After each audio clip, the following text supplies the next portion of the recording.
और आप सामने देख रहे हो, देखो खिड़कियाँ, तो वो खिड़कियाँ जो हैं इसलिए लगाई गई हैं क्योंकि सामने जो है मकबरा है और बावड़ी के पानी से टच होकर हवा जाएगी तो हवा ठंडी जाएगी अंदर, तो इसलिए मकबरे को ठंडा रखने के लिए वो खिड़कियाँ बनाई गई हैं। और ये है दरिया खां का मकबरा। और दरिया खां जो थे वो महमूद सुल्तान सेकंड के टाइम में एक बहुत बड़े मंत्री थे उनके दरबार में, इसीलिए उनका इतना बड़ा कॉम्प्लेक्स है, मस्जिद है, मकबरे हैं और बहुत सारी चीज़ें भी यहाँ पर बनाई गई हैं। अब रहने की ठहरने की व्यवस्था होया करती थी उस टाइम पे। मस्जिदों को इस तरह से डिज़ाइन की जाती थी कि जो बंदा इस जगह से बोलेगा उसकी आवाज़ जो है टकरा कर इन पिलरों से पूरी मस्जिद के अंदर सराउंड हो जाती थी, मतलब कि पूरी मस्जिद के अंदर आवाज़ जो है फैल जाती थी, जिससे सभी नमाजियों को वो आवाज़ सुनाई देती थी और नमाज पूरी होती थी। तो देखिए दोस्तों, अब मैं आ गया हूँ सराय के गेट पर। ये मकबरा है इधर बना हुआ और उधर देखोगे तो पीछे मस्जिद है। तो ये पूरा कॉम्प्लेक्स है, मैं आपको ये पूरा कॉम्प्लेक्स घुमा रहा हूँ।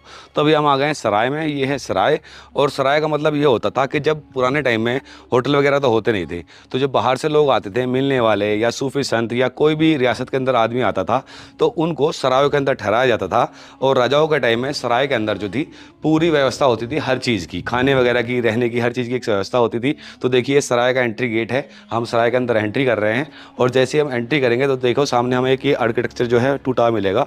और सामने जो देखोगे साइड में आप सारी, इन सब साइड में आपको ये सारी जो बिल्डिंग्स हैं टूटी हुई दिखाई देंगी। सराय के अंदर क्या होता था, सेपरेट रूम होते थे, छोटे बड़े अलग अलग हिसाब से, मतलब जितने पहले क्या होता था जब कोई बंदा आता था किसी जगह से, व्यापारी या कोई मिलने वाला, तो उसके साथ काफ़ी सारे लोग होते थे और सामान वगैरह भी होता था। तो उन लोगों को सराय के अंदर ठहराया जाता था और सरायों को पूरी तरह से सिक्योर किया जाता था राजा के थ्रू, जिस एरिया के राजा के अंडर में वो सराय होती थी, मतलब जिस राज्य में वो सराय होती थी। तो जैसे आप बीच में देख रहे हैं तो बीच में शायद उस टाइम पे खाने पकाने का सामान रखने का या खाने वाने की व्यवस्था करने के लिए जगह रही होगी। और सामने अगर आप चारों तरफ इसके देखोगे तो चारों तरफ आपको रूम्स ही दिखाई देंगे। तो ये सब रहने की ठहरने की व्यवस्था होया करती थी उस टाइम पे। देखो ये सारा स्ट्रक्चर जो है टूट गया है, ये देखिए सारे स्ट्रक्चर टूट गए हैं। तो ये सब रूम है सेपरेट, जैसे आप देख रहे हो। देखिए एक छोटा सा रूम ये है, ये बना हुआ है, एक वो बड़ा रूम है, उधर देखोगे टूटा हुआ बड़ा रूम है, ये छोटा रूम है। मतलब जिस बंदे के पास जितना लोग होते थे उसी हिसाब से उनको रूम दिया जाता था, उसी हिसाब से इन सराय के अंदर ठहराया जाता था गेस्टों को जो बाहर से आए हुए होते थे। देखो ये पूरा सराय का ही रूप है। ये देख रहे हो ये सामने मस्जिद है, और ये बहुत ही ब्यूटीफुल मस्जिद रही होगी उस टाइम के हिसाब से, क्योंकि अभी जो है इसका आर्किटेक्चर भी आप देखोगे तो डिफरेंट थोड़ा सा आर्किटेक्चर है। और मांडू के अंदर बहुत सारी जो है सल्तनतें आई और गई, तो इसलिए अलग अलग तरह के यहाँ पर मोन्यूमेंट्स देखने के लिए मिलते हैं।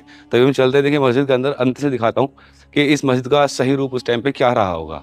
आ जाइए।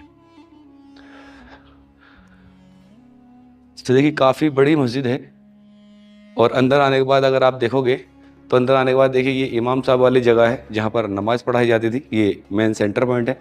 पत्थर तो उसके गिर गए हैं। अगर आप अंदर देखोगे तो अंदर आपको वाइट संगमरमर का एक निशानी ज़रूर मिलेगी, छोटा सा पत्थर है जो वाइट संगमरमर का लगा हुआ है, इस साइड में भी इस साइड में भी। तो ये बहुत गंदा हो चुका है और सारे जो डिज़ाइनिंग है उसकी टूट गई हैं, गिर गई हैं। ऊपर भी देखोगे तो उसका टॉम देखो, बीच वाला जो मेन सेंटर टॉम है बहुत ही ऊंचा है और बिल्कुल बेहतरीन तरीके से आज भी ये मस्जिद खड़ी हुई है। और ये डिज़ाइन देखिए आपके सामने वाले, देखो फ्रंट से ये आर्च है, आर्च के साथ में ये हवा के लिए ये रास्ते बने हुए हैं।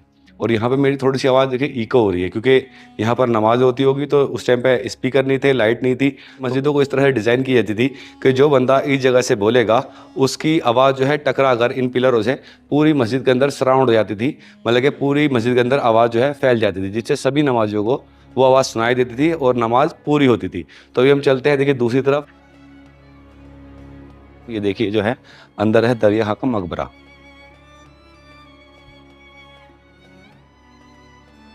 तो देखिए जैसे हम अंदर आएंगे, अंदर आने के बाद हमें कुछ इस तरह की संरचना देखने के लिए मिलेगी। एक तो ये पूरी जगह मिलती है देखने के लिए, देखिए पूरा आगे तक है इसी तरह से। और इसके आगे जाएंगे तो हमें सामने दिखाई देगा दरिया खां का मकबरे का गुंबद। तो अभी चलते हैं उधर ही, आगे से रास्ता है, आगे से चलते हैं। और आप देख ही सकते हो ये कितनी पुरानी बिल्डिंग है, और ये 14वीं सेंचुरी के मकबरे हैं। यहाँ जो था मांडू के अंदर जो थी सल्तनत चला करती थी मांडवा की, तो मांडवा के टाइम के ही ये मकबरे बनाए गए थे, जो होशंग शाह ने यहाँ पर सल्तनत डायनेस्टी शुरू की थी। तो अभी हम चलते हैं मकबरे की तरफ। ये देखिए आप देखोगे तो देखने के बाद आपको यहाँ पर एक बहुत बड़ा एक मकबरा दिखाई देगा, और ये है दरिया खां का मकबरा। और दरिया खां जो थे वो महमूद सुल्तान सेकंड के टाइम में एक बहुत बड़े मंत्री थे उनके दरबार में, इसीलिए उनका इतना बड़ा कॉम्प्लेक्स है, मस्जिद है, मकबरे हैं और बहुत सारी चीज़ें भी यहाँ पर बनाई गई हैं। तो अभी हम मकबरे के अंदर चलते हैं और मैं आपको दिखाता हूँ पहले दरिया खां की कब्र।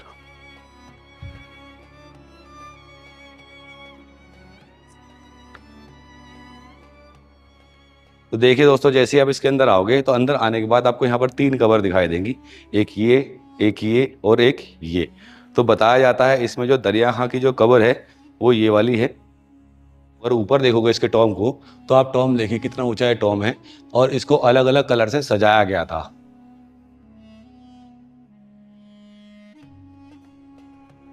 तो देखिए दोस्तों, ये बनी हुई है इस कंपाउंड के बीचों बीच काफ़ी बड़ी बावड़ी। इसमें काफ़ी सारा पानी स्टोरेज रहा करता होगा पहले भी और आज भी है। तो बावड़ियों को इसलिए बनाया जाता था क्योंकि पहले मोटर पंप नहीं थे और पानी को खींचा नहीं जा सकता ज़मीन से।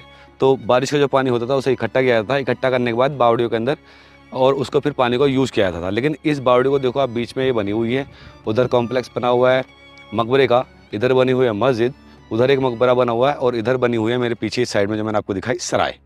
तो इतने सारे लोग यहाँ पर रहा करते होंगे क्योंकि सराय भी थी, उसके लिए पानी पीने की ज़रूरत पड़ती होगी, और इस मकबरे के अंदर भी लोग रहते होंगे और मस्जिद में भी नमाज़ पढ़ने के लिए लोग आते होंगे। तो यहाँ पर बहुत सारे पानी की ज़रूरत पड़ती होगी, तो इसीलिए इस बावड़ी को बनाया गया होगा, क्योंकि यहाँ पर पानी का काफ़ी ज़्यादा यूज़ होता होगा, तो इसीलिए काफ़ी बड़ी बावड़ी यहाँ पर बनाई गई होगी। और आप सामने देख रहे हो, देखो खिड़कियाँ, तो वो खिड़कियाँ जो हैं इसलिए लगाई गई हैं क्योंकि सामने जो है मकबरा है, और बावड़ी के पानी से टच होकर हवा जाएगी तो हवा ठंडी जाएगी अंदर, तो इसलिए मकबरे को ठंडा रखने के लिए वो खिड़कियाँ बनाई गई हैं। ये जो है जगह मांडू के अंदर है, और मांडू जो है 2000 फीट की ऊंचाई पर एक पहाड़ी पर बसा हुआ है। तो यहाँ पर मोटर पंप आज भी काम नहीं करते हैं, आज भी यहाँ पर कुओं से और बावड़ी से पानी यूज़ किया जाता है। तो राजाओं के टाइम में भी पानी इस तरह से यूज़ किया जाता था, इस तरह के कुंड बनाकर पीने के लिए और अपने जानवरों के लिए पानी इस तरह से इन्हीं बावड़ी के अंदर से इस्तेमाल करते थे। तो दोस्तों, मैं इस तरह की वीडियो लाता रहता हूँ, आप मेरे पेज पर जाकर और भी इस तरह की वीडियो देख सकते हैं। और ये वीडियो कैसी लगी मुझे कमेंट करके बताइए। अगर मेरी वीडियो आपको पसंद आई हो तो लाइक कीजिए और शेयर कीजिए अपने दोस्तों के साथ। मेरे चैनल को सब्सक्राइब कीजिए। मिलता हूँ फिर एक और अच्छी जगह पर एक और अच्छी वीडियो में, तब तक के लिए बाय बाय, टेक केयर, अपना ख्याल रखना।